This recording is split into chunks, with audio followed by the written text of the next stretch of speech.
Oke, satu pertanyaan lagi, Gus. Ini ada pertanyaan dari teman-teman mitra driver Grab. Saat mengantarkan barang, tiba-tiba azan waktu sholat, ya, Gus. Lalu kita sebagai driver harus sholat dulu atau menyelesaikan orderan dulu, karena itu juga amanah kan orderannya itu. Mungkin nganter barang atau mungkin nganterin penumpang. Mengingat barang tersebut sudah ditunggu pemiliknya dan penumpang tersebut juga sudah ada janji yang lain, pokoknya gitu. Nyuwun pencerahannya, Gus, gitu. Begini ya, ini kan fikih sosial ya. Saya jawab, ini memang harus pakai fikih, nggak pakai rasa. Saya ulang lagi, pakai fikih, nggak pakai rasa.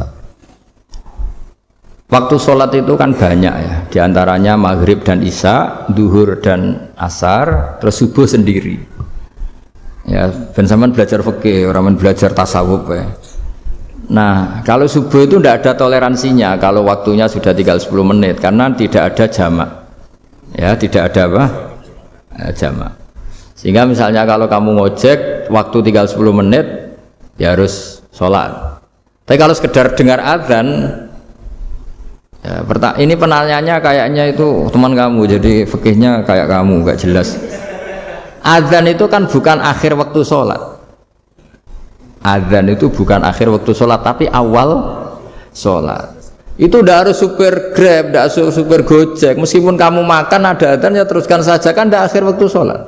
Anda menerima tamu, gendong anak, atau sedang nyupir, atau sedang bercengkrama sama teman. Kalau ada azan ya nggak apa-apa, misalnya diteruskan. Kan bukan akhir waktu sholat. Yang benar-benar harus ditinggalkan itu kalau waktu sholat misalnya tinggal 7 menit. Atau tinggal 8 menit. Waktu yang mau tidak mau kamu harus tasarrufkan, kamu peruntukkan injury time ya, injury time. Nah, gitu aja kok nggak tahu ya.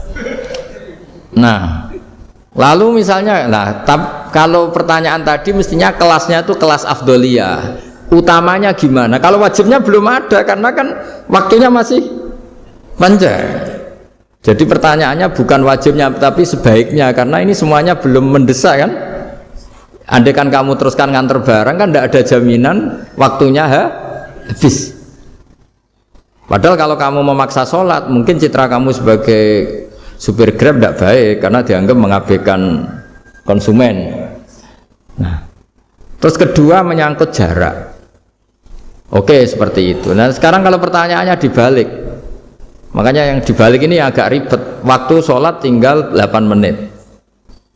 Ada konsumen yang minta diantarkan saat itu dan acaranya ke mall happy-happy, maka fatwa kita sebagai ahli fikih ya tantang saja, saya mau sholat dulu, kalau nggak sabar ya silakan cari yang lain kalau acaranya ke mall. Tapi kalau acaranya kelahiran atau transfusi darah atau mau nganterin darah ke pasien yang sudah koma, maka kita langsung, karena ibadah sosial itu didahulukan mengalahkan ibadah yang haknya Allah, karena Allah itu zat yang tidak butuh ibadah kalian. Tapi kalau pasien ini kalau nggak nang kesampaian darahnya mati misalnya, jadi kamarnya Allah lebih apian lah gitu. Makanya masyhur kalau dalam fikih hak Allah sama hak adami ini dimenangkan hak adami, tapi bukan karena Allah kita kalahkan. Allah tidak butuh itu semua gitu. Jadi dikalahkan tapi bukan karena kalah, justru karena tidak butuh. Ya ibarat gini lah, Allah itu saking baiknya Allah kan pasti di atas orang tua kita. Itu pasti ulang lagi, baiknya Allah pasti di atas orang tua kita. Orang tua kita saja baik, apalagi Allah. Misalnya orang tua kamu butuh uang 5.000, adik kamu butuh uang 5.000, adik kamu yang kecil atau ya, kira-kira orang tua kamu itu nyuruh dikasihkan beliau apa adik kamu, kira-kira saja ke adik kamu. Nah, Allah itu saking baiknya, hal yang terkait Allah, misalnya tadi sholat tepat waktu sama ibadah sosial itu disuruh ibadah sosial. Karena ini kalau nggak kesampaian transfusi darahnya atau apalah, atau kamu dokter yang harus mengurus operasi waktunya tinggal 5 menit, kamu harus ngoperasi pasien dulu karena Allah bisa menerima sholat kamu. Nah, tak terangkan lagi, ini fikih terus. Lalu sholat yang apa? Kalau sholat itu antara maghrib dan isya dan nanti yang terlambat itu maghrib, kita ngikuti ulama yang mengatakan jika ada darurat maka maghrib dan isya boleh dijamak meskipun tidak atas nama pergi. Kan jarak kamu kan tidak jarak masafatu qasrin.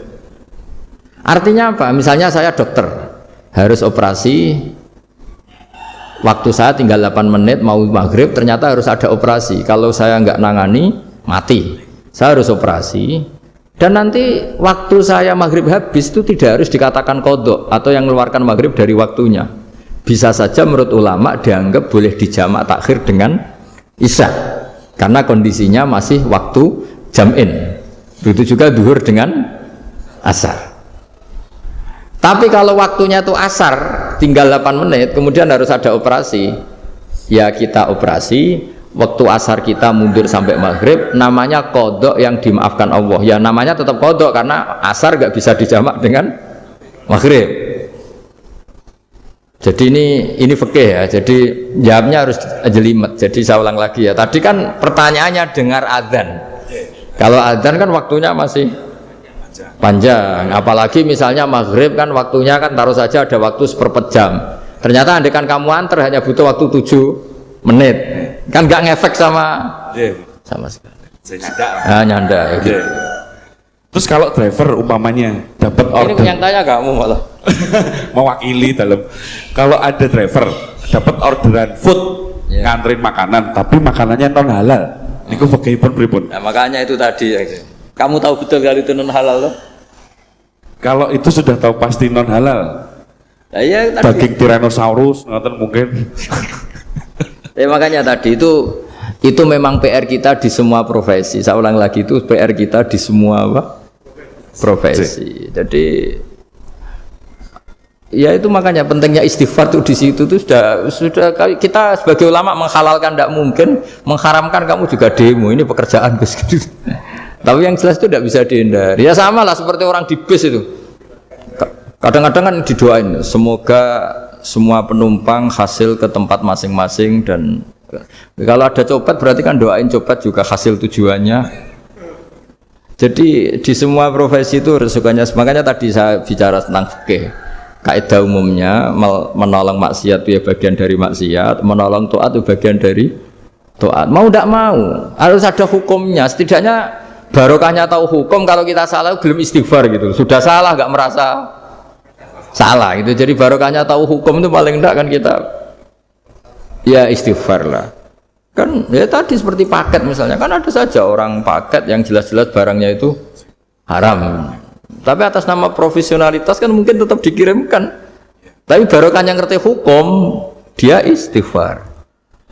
Nah, tapi karena kalau kita menyarankan sudah ada usah pekerjaan yang lain banyak nanti kan rai-rai potongan tawakal dikandani ngono kan ya repot deh. Nah kalau kita kiai guys, gak apa-apa, serius pangeran sugih. Menurut sampean harus ternuntut, Gus saya karena fatwa jenengan saya sekarang miskin, ini gimana pertanggungjawabannya? Ya ribet kan? Tapi saya ulang lagi, itu seninya ngelola kehidupan semuanya seperti itu. Jadi makanya kita nggak pernah berhenti berdoa, Robbana dzolamna anfusana, karena dalam sisi semua hidup kita pasti ada unsur nggak benernya gitu.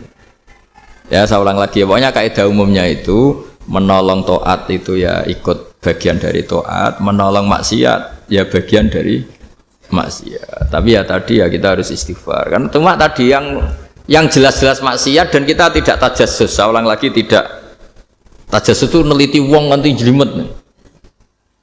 Jadi misalnya ada perempuan mau ngojek ke sini ya diantar saja, jangan tanya detail. Itu apanya Mbak? Hubungannya dengan kamu apanya? Wah ya ribet kalau jadi kepo. Jadi kepo ya tidak perlu gitu. Artinya sudah umumnya orang saja sudah. Nah, lama-lama juga gitu. Kalau ada bapak-bapak main itu ke siapa Pak? Tujuannya laki apa perempuan Pak? Surat nikah mana Pak? Oh, surat nikah mana? Saya sudah nikah gitu.